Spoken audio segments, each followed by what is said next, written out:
Good morning, everybody. Betting for breakfast. I'm Mark Drumheller. Dave Gleckner going to be joining me shortly.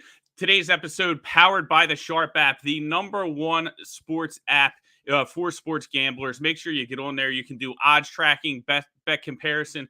Make sure you get all the best numbers out there. We have a ton of action going on today, guys. I cannot wait to get into it all.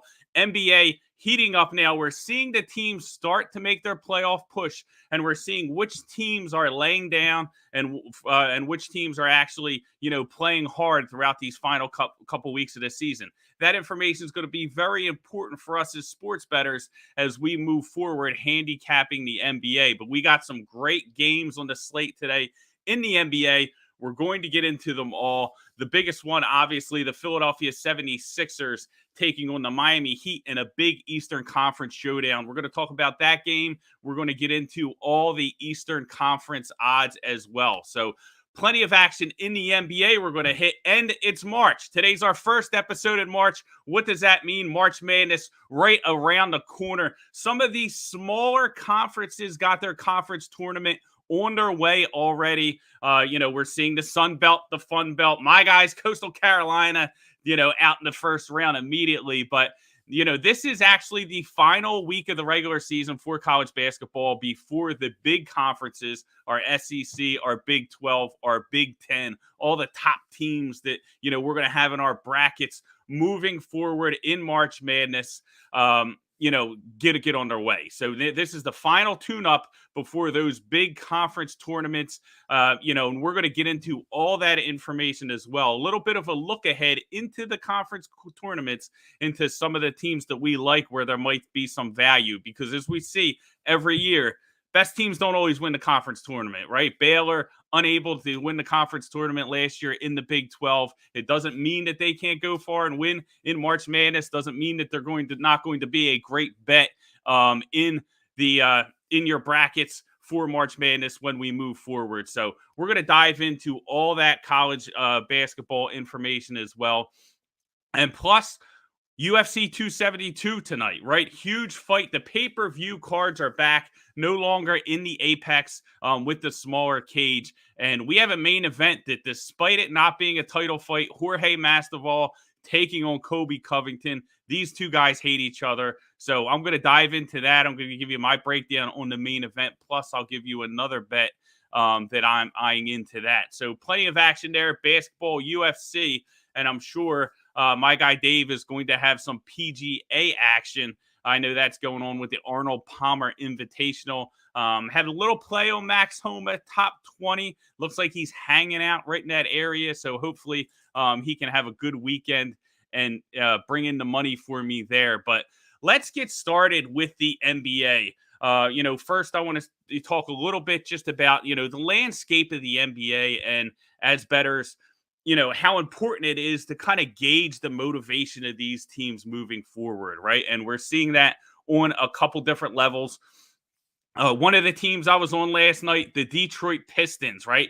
Back to back, bang, bang, brought home the money for the bettors. The Pistons are a young team, obviously, not one of the strongest teams in the league. Cade Cunningham, you're seeing him kind of get into his own with some of those veteran players on the team, and they've been very profitable.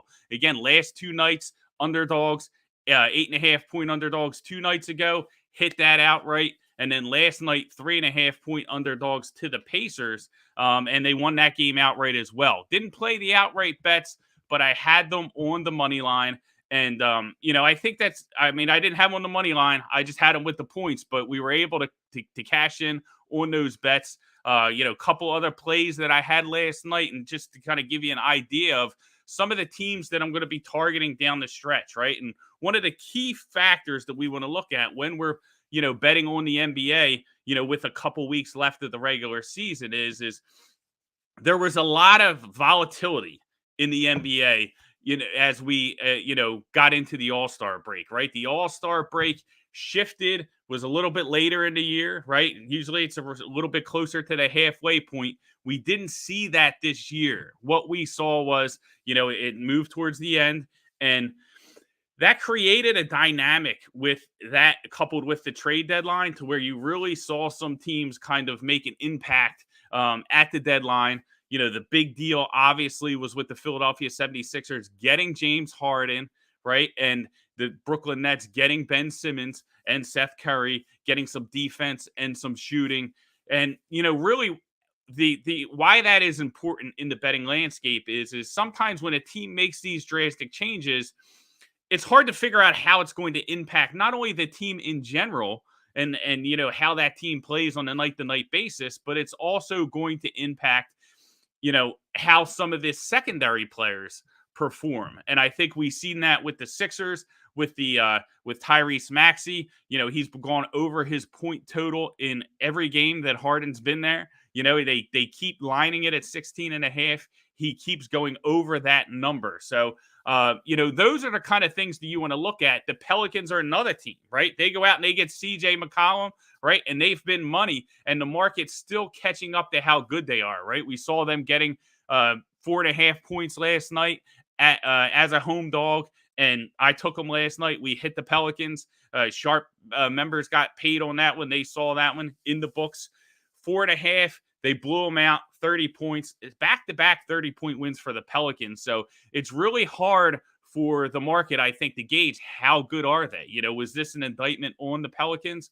Was this an indictment on the Utah Jazz? And, how maybe they might be struggling down the stretch. So you're kind of seeing that with the, some of the impact of the trades and how they're affecting certain teams. I think it's really important for us to look at that moving forward as sports bettors. Another great example, for those that were up late night on the West Coast or those on the East Coast that had the coffee on, sweating out their bets, the Phoenix Suns, tremendous game last night. Buzzer beater, Cam Johnson, really coming into his own, had a huge game for the Suns last night. But that was one, Suns laying 6.5, right? And the absence of Chris Paul really affecting them on the defensive end. I was on Fox Sports The Gambler in Philadelphia with Sean Brace yesterday, and I talked about how I wasn't comfortable laying that 6.5 with Phoenix. Didn't bet the game, but just because of defensively, I feel like they're missing Chris Paul a lot more, than they are on the offensive end of the floor. When we get into the playoffs, the half-court game, much more important, right? Chris Paul and his absence is going to be much more pronounced if they don't have him back in the first round. But, really what you're seeing now from the Suns, defensively, they just don't have it. It looked very good against Portland, but we know Portland's struggling on both ends of the floor right now. So that was kind of a, more of a move of, an indictment of a Portland team that's really struggling than it was Phoenix. But the good thing, the positive news out of Phoenix, despite them not having the defense to cover the number last night, Cam Johnson, Cam Payne getting a lot more minutes, really coming into their own and becoming valuable weapons for the Suns to count on down the stretch. So that is a team that I think, is just going to get stronger as the season winds down and gets used to playing without Chris Paul. Then they get Paul back, and they're going to be really one of the deepest teams in the NBA, which is why I like them coming out of the Western Conference. It looks like our guy Dave is with us. Lexi, you want to bring Dave on? Is he ready to go? My man, there he is. How you making out, brother? Oh, it's morning, it's breakfast. I've already had it, but had a little coaching in there too. But I'm ready to talk real hoops where we can get some money. We cashed in last week, big 2-0 on the college slate last week, 1-0 with my Cade Cunningham prop, and a little 1-0 golf action. So ready to take that Saturday and let's keep it rolling, just like you did last night, like you said, with the Pelicans.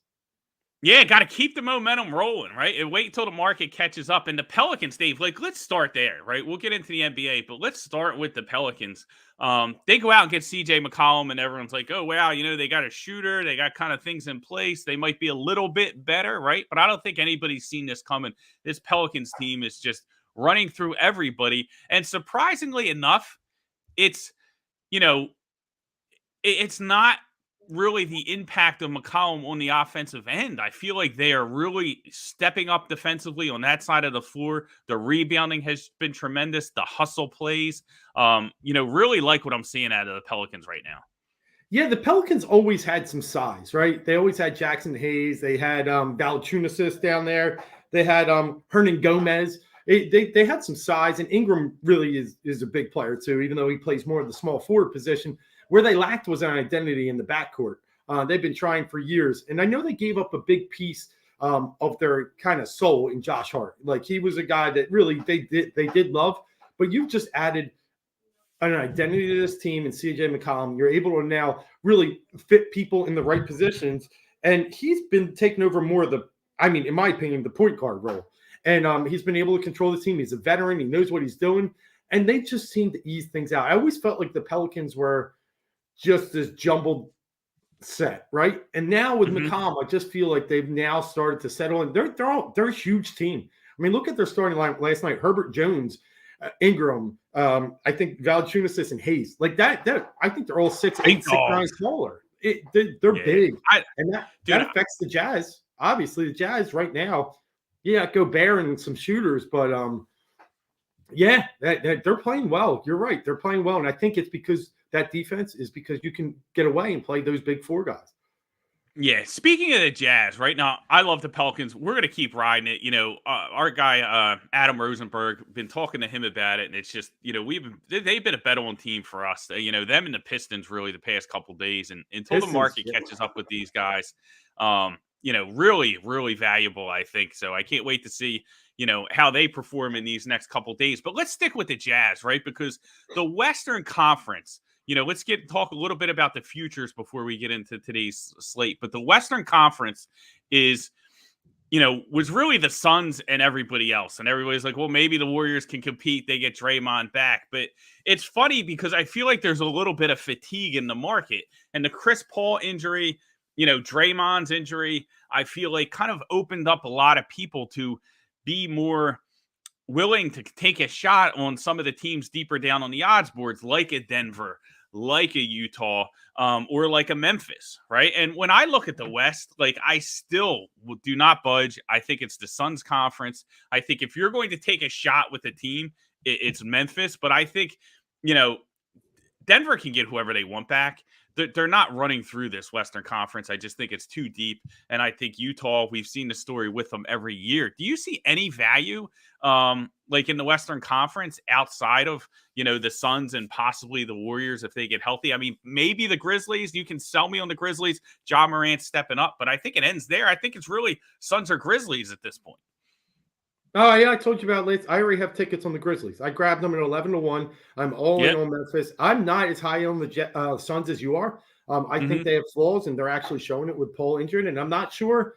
Here's the thing about the Suns. And when he comes back, he will fix them defensively. He'll captain that ship, and he'll be fine. That's why I think a team like the Nuggets that don't play very good defense, I just don't think that's their worst matchup. And I think the Suns will expose them. But a team like Memphis, I think, matches up very well against the Suns. I think they're 1-1 on the year.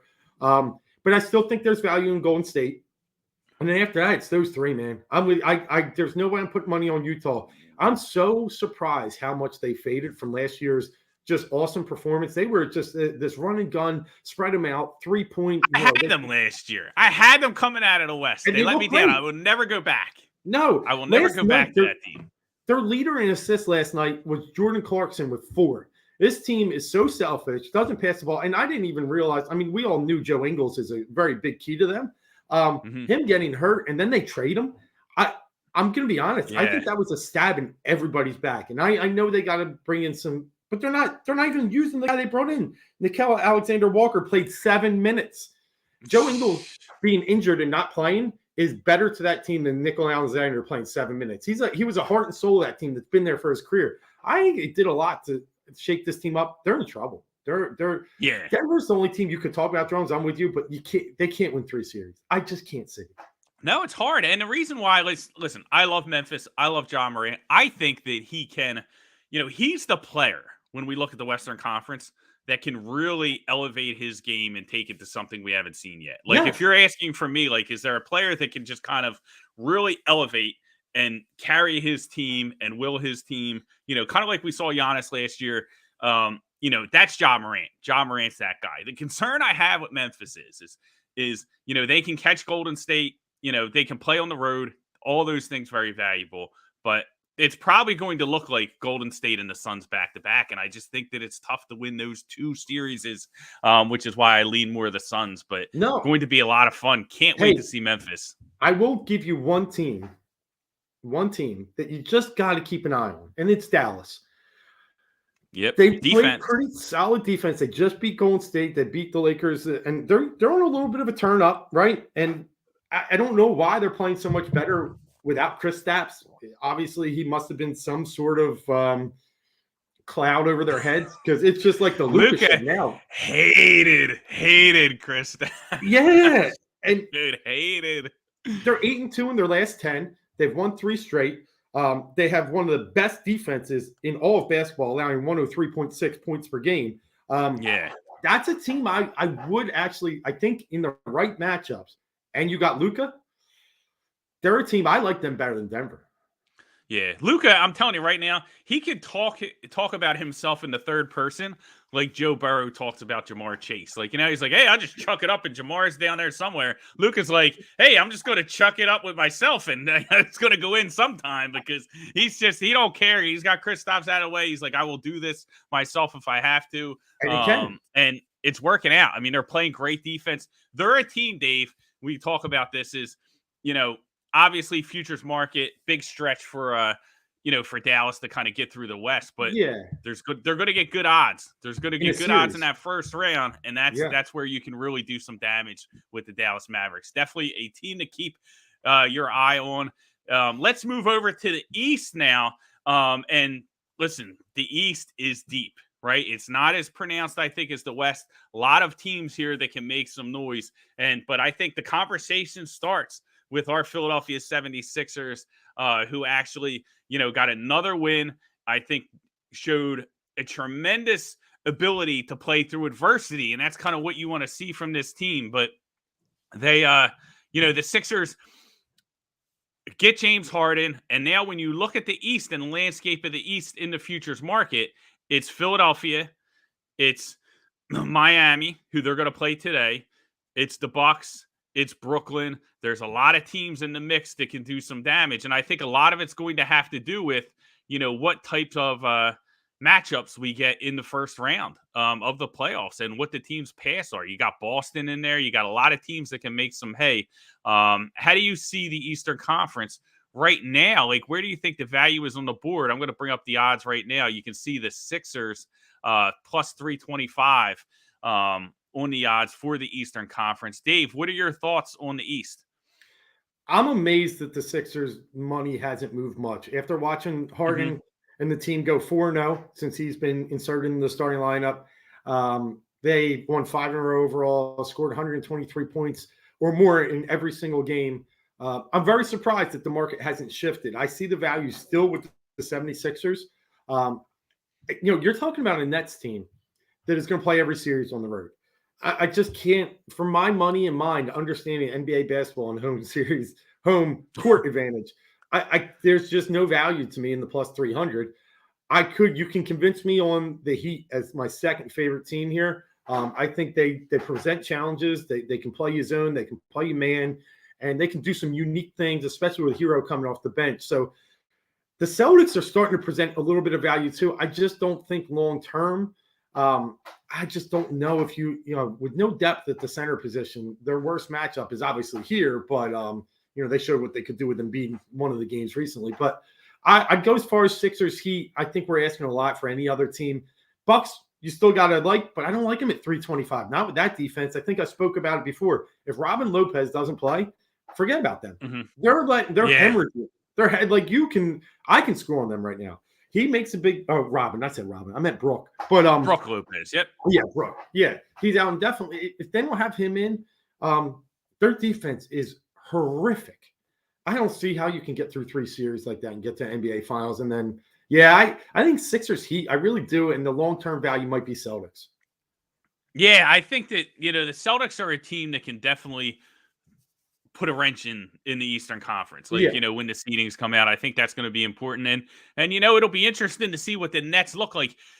We talked about the volatility in the market and how we haven't seen much movement, with some of these teams. And I think a lot of that has to do with, I think they're kind of waiting to see what Brooklyn looks like when these pieces come together. And I think that once they do, whether it's good or bad, you're going to see it shift, right? You're either going to see it shift more towards Brooklyn, or you're going to see it shift more towards the Sixers and the Heat, with these other teams. Boston obviously still winning. If they're still winning, they can make some headway. But I think that's really going to be the linchpin in the sense of, what kind of moves those odds is. They're still kind of, the Brooklyn's still a little bit of an unknown, a lot of an unknown, to be honest with you. And I've had some questions on whether they can put things together in time to make a playoff run. You looked at the Lakers last year, I think very similarly, right? They were like, oh, well, the Lakers lower seed, but they'll be fine. They can go on the road and run through the West.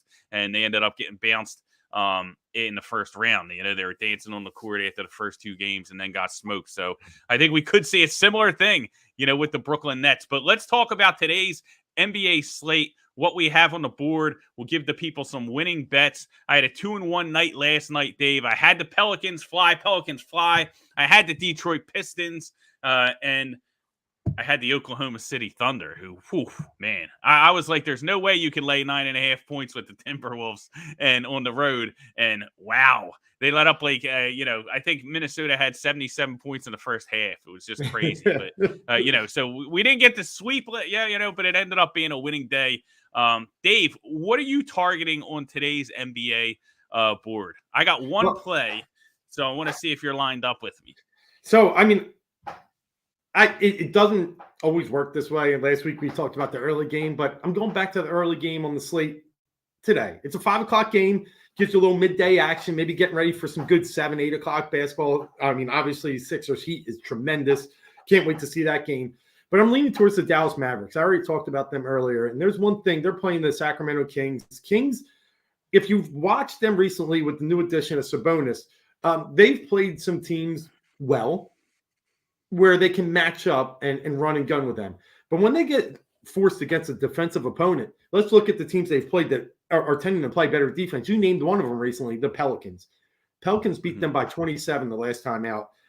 This is a team, Sabonis, he's been well-known, plays 0 defense. De'Aaron Fox, 0 defense. They're going to let up their 110, 120, no problem. Can they keep up with the Dallas Mavericks team that has the second best defensive rating in the NBA? I say no. I'd say that's a short number with 7. I like it. Laying a touchdown with the Mavericks. I think it's a great play. I think, like you said, Dallas team might be a little bit underrated in the market. I think they can get the job done today. The game that I'm targeting, Dave, and this is an interesting angle. I punched it in last night at 3.5. I'm not sure if we've had any movement on the line. It looks like we're at 4. So we're 3.5 in some spots. Get on the 3.5 if you can. But I'm taking the Charlotte Hornets, Buzz City today against the San Antonio Spurs. And this is one of those scheduling quirks, right? San Antonio was on the road forever. It was like 8 straight games they played on the road. It was just a ridiculous part of their schedule. They get through that. They come home for a game. Now they find themselves back on the road, at Charlotte. And I think we see, seen Charlotte, playing a little bit better. Recently they obviously, went through some struggles offensively before the All-Star break, and that kind of bled into coming out of the All-Star break. But I think this is a great positional spot for the Charlotte Hornets against the San Antonio team that, listen, they want to run, but they're going to run out of gas in this one. And I think, they're up against a team that can run with them. And I think that Charlotte's going to run them out of the gym today. So I like Buzz City, the Hornets, buzz. Let's get the money. Minus 3.5. Get on it now. It looks like it's 4 in some spots, but Charlotte is my NBA play of the day. Anything else on the card, or do you want to get into the Sixers Heat right now? Let's go Sixers Heat, but I'll just comment on the Hornets.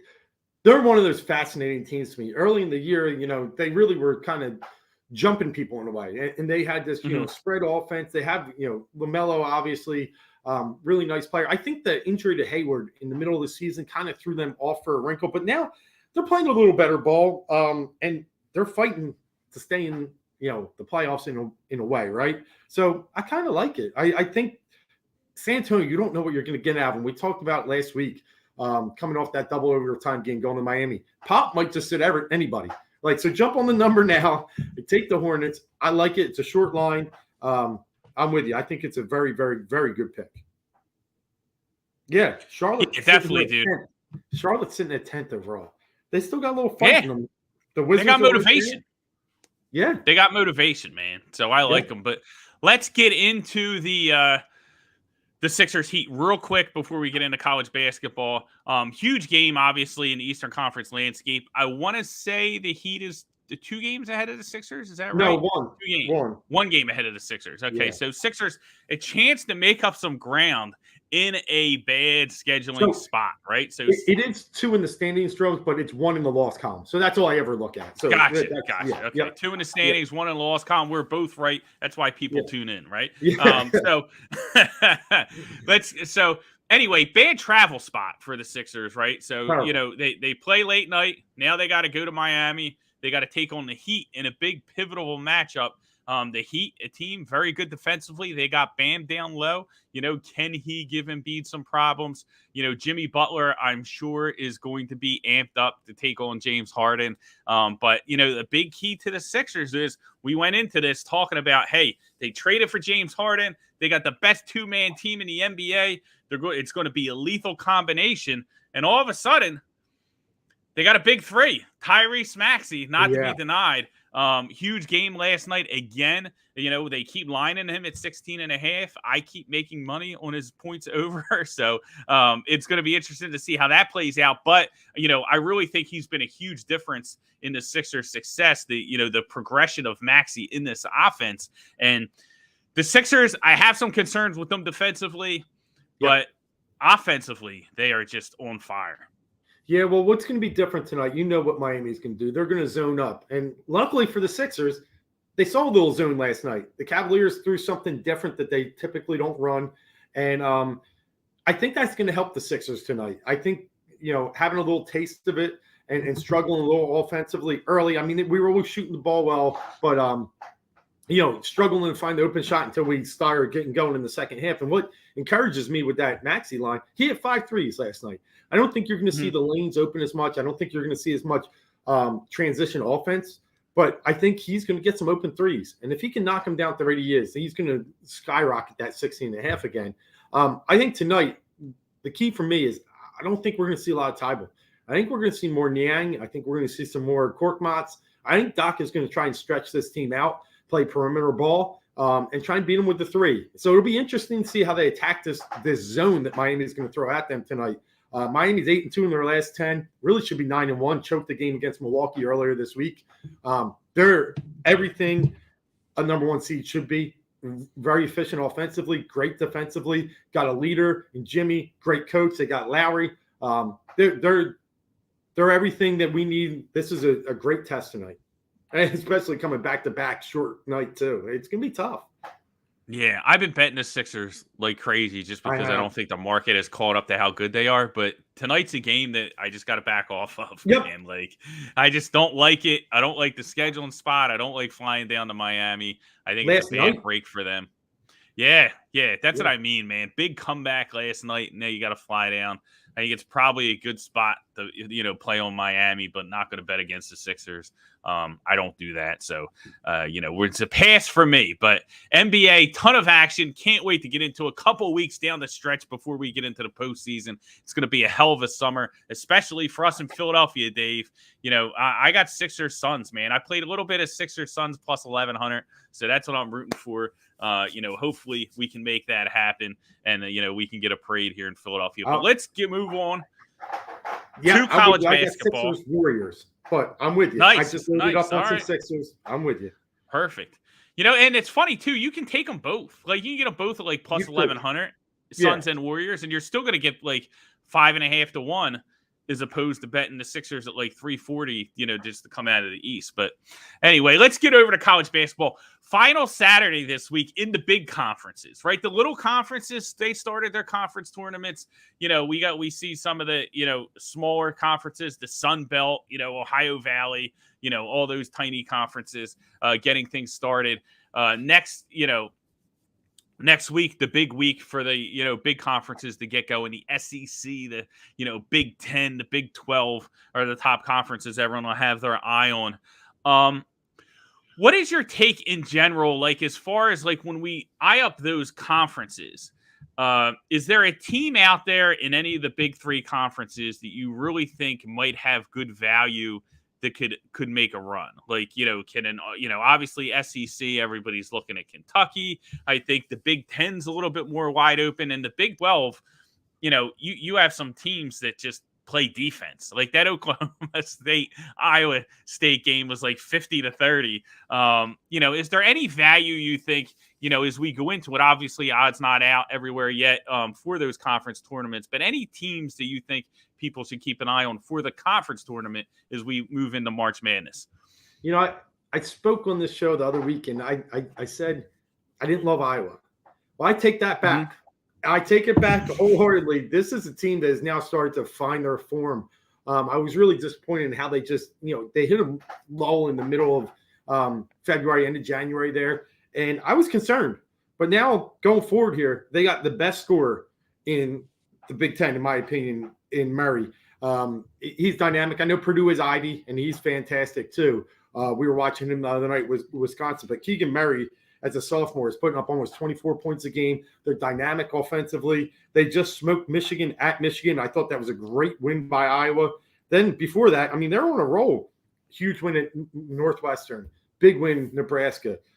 Smoked Ohio State. I got some intrigue in Iowa here because I think the Big Ten's wide open. We know the Purdue's in Wisconsin. We watched that game the other night, Drums. I'm not overly impressed by Wisconsin. I'm not. Yeah, I'm not either. And no. But I'll tell you what, if they get I'm not overly impressed with Wisconsin, but I think that they fit the mold of a team that might be able to make a run in March. Because I think that they're good, right, in March Madness. Not in this conference tournament, but I think because if they can land like one of those like a 5 seed and stay away from the 1, I think they can kind of make some moves there. But yeah, definitely. They're really everything's. I don't know. They're so dependent on Johnny Davis. I feel like. Yeah, they are, and I feel like they're a team that's dependent on home court. I know they've had a decent record on the road and neutral sites as well this year. But I still go back to a game they lost early in the season by 28 points to Ohio State, and I just can't get that out of my head. A bad Wisconsin could show up at some point. So, I think there's some value in the Big Ten tournament now with Iowa. I also think Illinois still has a little value there, too. So I think it'll be an interesting Big Ten. In the SEC, I still think it's Kentucky. I know they've had some, bumps in the road. Ty's back, so I think that does help them out. They're getting healthy at the right time. Yeah, we'll see today. That's a big game they have down in Florida today. Florida plays well at home. So you can see them at full force today and kind of get a gauge where they're at. Auburn, Tennessee, we've started to see the flaws in Arkansas. I'm not sure. So, I think that's Kentucky there. And then you talked about the Big 12. It's got to be Kansas. But Baylor did something to them last Saturday, as we alluded to, coming off, getting beat by 30. Baylor plays with heart. And Drew can coach the hell out of the game. So Baylor's going to be interesting, too. I just think it's them, too. I don't think – I can't see another team sneaking up from the Big 12. Texas Tech is a decent team. Right. Texas is Yeah, but again, Texas Tech, another team very reliant on that home court, right? So that's something that we're going to keep an eye on when we get to March Madness. They're playing in different venues. How is that going to impact these teams? How do they play on the road? It's going to be a factor as far as, what we think they can do in the conference tournament. But lots of good stuff. Any bets on today for college basketball? I got nothing. I got some NBA stuff. I got some UFC stuff. Nothing in college basketball. But if you got a winner for the people, hit them with it. Yeah, and I'm going to stick with the Big 12, and I love Kansas today. Minus the 6.5 in certain markets. They're home against Texas today. Senior day. A big motivating factor. Kansas actually has 8 seniors. They lost to Texas earlier this year, 79-76. Texas struggles offensively, but they can create offense from their defense. If you watch Texas play Baylor the other night, they couldn't do that because that's what Baylor does. They suffocate you. They don't let transition points. I think Kansas can kind of play a similar way. They can match up well in the rebounding game, which Texas normally wins. And I just don't think Texas has enough scoring to keep up with Kansas. And the motivating factor there today, Kansas can tie for the Big 12 title. And, they've won like 30 in a row, it feels like. Senior day, Fog Allen, motivating that they lost to Texas earlier this year. I think they're going to have it all on the line today. I like Kansas minus the 6.5. like I said, some markets, if you get in at 6, I'll go up to 7 probably. After that, I might have to pause. But yeah, anything in that range, I like Kansas a lot today. And I'll tell you one other game. And Dan Green and I, had an eye on this earlier in the week. And, it didn't necessarily go our way, but now they got one more chance for redemption. And that's a team that's on the bubble of getting into the college NCAA March Madness tournament. And that's Oregon. Oregon had, they really slipped up last Thursday, I think. No, Wednesday it was, against Washington. And now they got another chance against another Washington rival in Washington State. They're 2-point dogs in Washington State, 4:00 game today. They lose this, I feel like there's no at-large bid for Oregon. They're going to have to win the Pac-12, which they can't do. They win this, they got 4 quad 1 wins. I think they can this can push them a long way. After getting smoked by Washington, I think they have the right motivating factor. Watching that film, day in and day out, I think they can take this game today. I like Oregon plus the 2 at Washington State. Nice. Ducks, quack, quack, get the cash. I like it, dude. Definitely 2 good plays. I might have to tail you on them. I might have to tail you on those 2 for sure. But let's see. We got about 10 minutes left in the show. I want to get into some UFC. I want to get into some golf. So let's talk about UFC 272 first. Talk about the main event, right? I have plenty of plays on the Sharp app. Guys, if you want to get in there, hop into free Discord. The link is below. We can sweat out these fights tonight. Subscribers get all the plays that I put out. I got a nice parlay in there. I got some 1-unit plays. I got a 1.5-unit play. I got all kinds of action going on the UFC. So can't wait for these fights tonight. Dave, let's talk about the main event, right? These 2 guys hate each other. Jorge Masvidal. Now they do. Yeah, absolutely. Now they do. Right? So Masvidal's a guy who, used to train with Covington. He kind of rose to up the rankings because of the flying knee that went viral against Ben Askren, right? But, when you look at his career in general, like at 170, I think he's 7-6 at welterweight. A lot of his wins against guys that are really lightweights like Donald Cerrone, Nate Diaz, right? Guys that were bigger lightweights that kind of moved up in the welterweight so they didn't have to cut as much. Just not a lot of discernible, like, big wins in the division when you look at Masvidal. Yeah, knocked out Darren Till. That was another one. The back-to-back knockouts of him and Askren really catapulted him into stardom. Now he gets Kobe Covington, who is, really a very dominant welterweight. Probably what I think I think he's the best fighter in the UFC who doesn't have a belt. I mean, if you watch his fights and how he just dominates from control time to his wrestling, I just think it's going to be very hard for him to be able to, to deal with Covington's pace, his pressure, his output, all that stuff, right? So I think that it's going to be difficult for Masvidal to handle. I think when you look at Covington and the way he fights, he's going to take him down. I watched Jorge Masvidal fight Damian Maia in a number 1 contenders match like 5 years ago, and he went into that fight knowing he had to stop those takedowns. Didn't make an ounce of difference. I thought his takedown defense looked very much improved, but Maia eventually be able to get him to the mat. I think you're going to see the same thing from Covington. Covington using that output to kind of, mix in his wrestling. And, I think this is his fight to win. I have Covington by decision. I got it at -114 yesterday, but I definitely think he's in the play. In play, I have him kind of tied into a parlay as well. But I think it's Kobe Covington's night. I don't think Masvidal is going to be able to, really tee off on him because Covington's going to be able to get him to the mat if he needs to. Yeah, I love Covington tonight. I love the story. I think Covington, I think his fighting skills get overlooked because of his mouth. And I just think some people tend to hate the guy, and I don't blame him. I think Covington decided to flip this switch. Reminds me a little bit of Josh Koscheck. Remember him? He was really struggling into where he was in the UFC and kind of flipped the switch. I'm going to become this bad guy. I'm going to be this bad guy, and I'm okay with it. Chael Sonnen kind of did the same kind of stuff and love to wear it. And I think Kobe does too. And I think it really has taken people away for what type of fighter this guy really is. And he's a heck of a fighter. I like him big in this one. I think he's going to knock him out. I think you get a TKO knockout plus 350. That's where my money is on Kobe. I'm going to put a little on the decision as well, just in case Masvidal tries to like drag this out, because he did it against Usman, right? He said, I can't beat Usman, so I'm just going to, dodge and keep distance the whole fight. I'm not going to try and attack. He might feel the same because of Kobe's wrestling skills here. So there's a possibility. I think you said you like decision. Yeah, I'm going to put a little minus on 114. Yeah.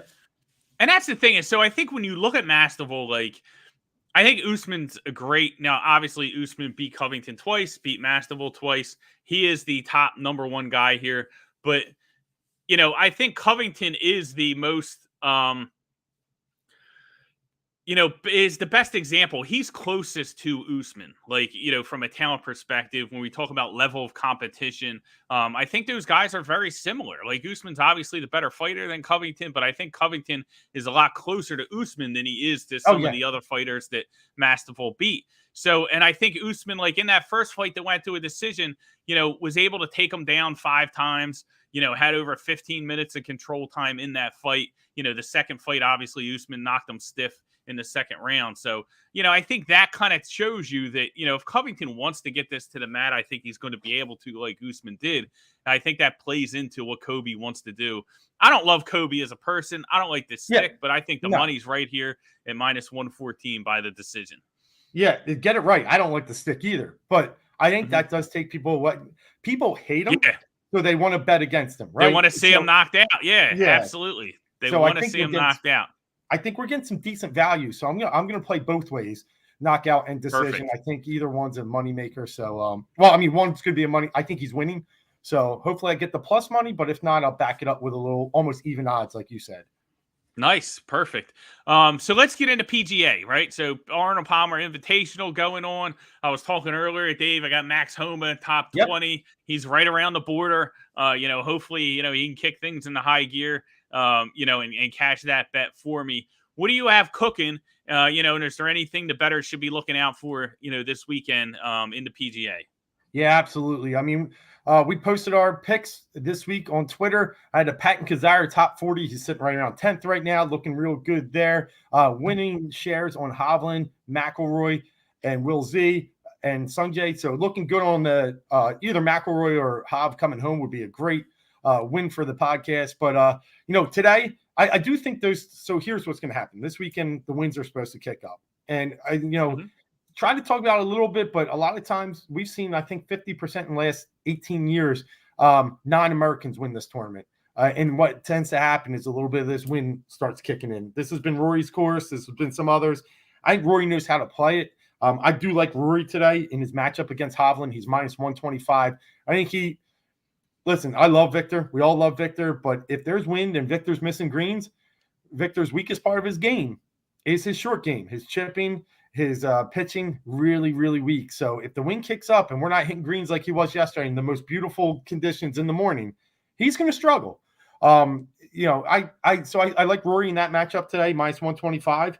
And another one I like, to be honest with you, right now is Paul Casey, another Englishman. He's minus 140 against Martin Laird. I just think Paul, he had a really fantastic round yesterday going. He just couldn't make some putts. Paul was hitting it very close, wasn't making putts. I'd like to look at that when I'm eyeing up for the next round. Putting is one of those stats that is very volatile, right? You can just spend the next, night on the putting green and really find something. As long as you're striking the ball, getting close. And that's what Paul Casey's been doing. One of the best in the tournament so far. So I like those two matchups today. And they're starting, you got some time in the afternoon after 1:00. Casey, McIlroy, let's bring home some money in those matchups. Perfect. Yeah, perfect, dude. Good stuff, man. PGA is going to get us through summer, man. I have a feeling there's going to be a lot of money to be made into PGA this summer. So it's a lot of fun. It's a 4-day sweat, and you can live bet every day in between. So definitely something to keep an eye on. Make sure you're following Dave on Twitter for all his golf plays, all his action. But let's bring Lexi on. I want to talk to Lexi a little bit now before we wrap up, Dave, and just kind of get her take on, what's going on with the Pistons, as well as what is going on, with Michigan, the Wolverines, as they're kind of like fighting for their tournament lives now. A lot going on there. Phil Martelli trying to steal the ship. Lexi, what's going on in Michigan? It's been extremely underwhelming all season long. This isn't a new development, but I will say that they have looked better the second half of the season. Although it's still so inconsistent. Win, loss, win, loss, win, loss. Games they shouldn't win. Beating Purdue. Even beating Michigan State because Michigan State's a whole other. The whole Big Ten this year is just mid, in my opinion. I don't think there's anyone that's really good. And I'm going to be honest, I don't think any Big Ten team makes it past the Sweet 16. And Wow. Because you just think about it, Wisconsin, I saw you guys say earlier, Wisconsin's really the only team that has all the pieces that could do it. Now that, solely depends on the pathway they have, and where they get seated in the tournament. But yeah, Michigan's just been a heartbreak all season, really. All the talent we have on paper, this should have been a top 5 team all season. Couldn't find the chemistry. And then obviously, some adversity has happened within the program, with Juwan and whatnot. So I think smacking people around.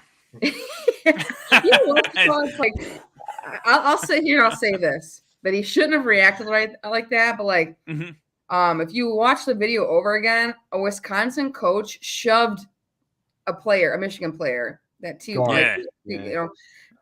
If you're a coach and you see that, and you see another grown man touch this player, what is your reaction going to be? Right. Yeah, but he didn't slap him because of that. He slapped him because he was in his face. It was a lot of stuff built up. Yeah. I felt like it looked bad because it was almost the timing of the slap, almost doesn't fit the narrative. You know what I mean? His defense, the timing of the slap was late. You know what I mean? If he did it right away, him getting grabbed. It wasn't from him getting grabbed. I would have preferred if right when they went to shake hands, if he just gave him a shot then and then move on. Hey, and you know what it all started over, right? A timeout with 15 seconds left. And to be honest with you, I wasn't mad at the timeout. Things happen. But I get Juwan's just a very emotional coach, and his players love him. Listen, he's mad because they're underperforming. That's what it's the whole whole season was into that combust. It was imploding slowly, and that was the guard was just letting that match and just threw that sucker right in there. And they knew that though. So Lex, I love your point about maybe not making the Big 16 and Big 10 or Sweet 16 or outside Sweet 16. You go to Ken Palm's ranking, the highest Big 10 rated team is Purdue at 13. Yeah. So you're right. Purdue is the biggest fraud team. Well, that big loof in the middle, what's his name? Edie. What's that? Yeah. He disappointed me so much he's getting pushed out 10 feet and he's 7.5 feet tall. All he has to do is just turn around and dump it every time. And but that's the thing though, is that all the big guys that ever come to Purdue is just, it's always underwhelming. You know what I mean? First of all, where do you find guys so tall? They're so good at it. But I've even heard people talk about Matt Painter and stuff. It's all these years of finding all these big men, and what do you have to show for it? Yep. You know what I mean? And the only reason that Purdue and Wisconsin are sitting atop this conference right now is because the real teams, Michigan and Michigan State, took a shit this year. And and they're not good. And there's no talent on Michigan. There's no talent in Michigan State really. And the talent that's on Michigan can't figure out to pull their head out of their ass. So it's that's the only reason that Wisconsin and Purdue and even Iowa though, Iowa is good, but it's they just aren't good enough. They're not going to be good enough to even make it really. I'll even be surprised if these teams make it out of the first weekend. I'm gonna just put it out there because Big Ten. The stats show it's a down definitely not as strong as they've been, but as we've seen, in March Madness, crazier things have happened. I think a lot of it's going to come down. When we see Selection Sunday and how it kind of lays out in some of the paths for these teams.